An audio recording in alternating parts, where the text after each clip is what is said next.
क्या देखेंगे अब आज?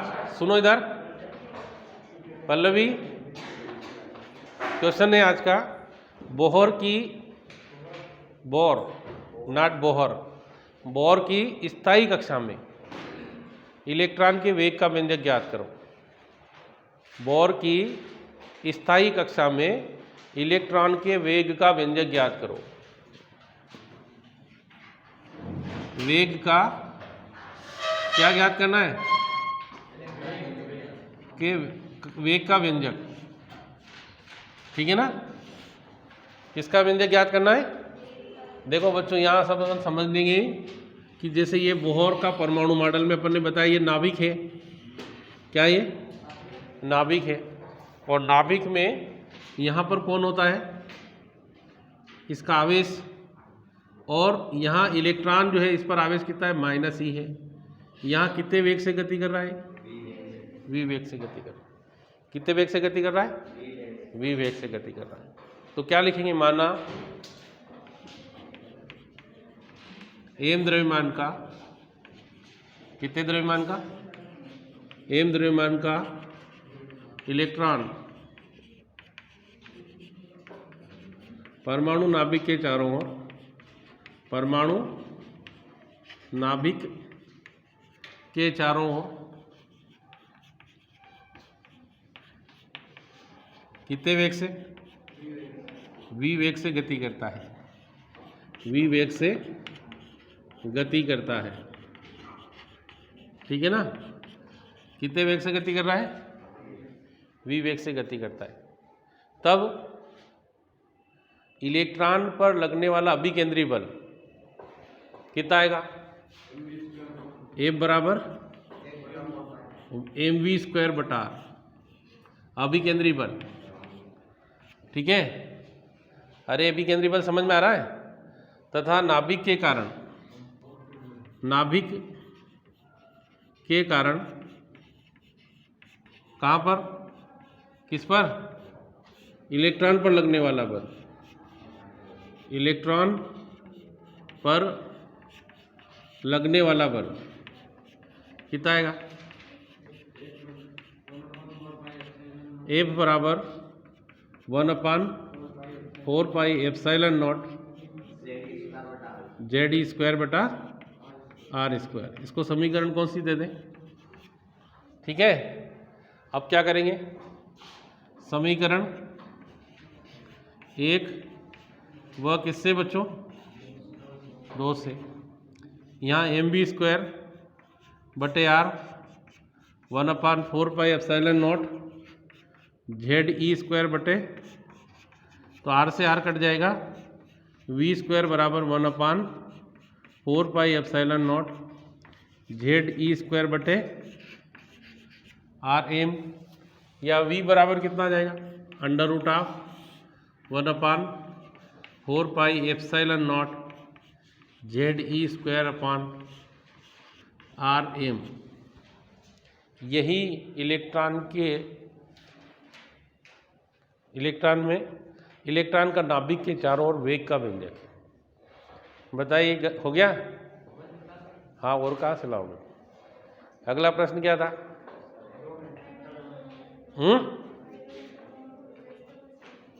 हाइड्रोजन परमाणु के, ये क्वेश्चन है। क्यों भाई? हाइड्रोजन परमाणु के ऊर्जा स्तर को स्पष्ट कीजिए। कैसे करेंगे? ये हो गया पहला। ये बहुत अच्छा क्वेश्चन है, टेक्निकल क्वेश्चन, इसको जरूर करके जाना आप। हाइड्रोजन के ऊर्जा स्तर को स्पष्ट कीजिए, ये बहुत अच्छा प्रश्न है, सभी को करना है ना? तो देखो इधर, देखना, इसको मिटा दे, देखो इधर,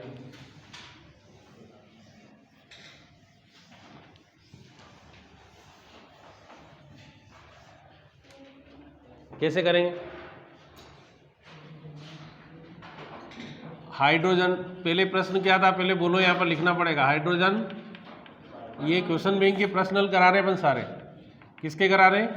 क्वेश्चन बैंक के। ये दूसरा अगला क्वेश्चन है क्वेश्चन बैंक में कि हाइड्रोजन के पर, हाँ, ऊर्जा स्तर को समझाइए।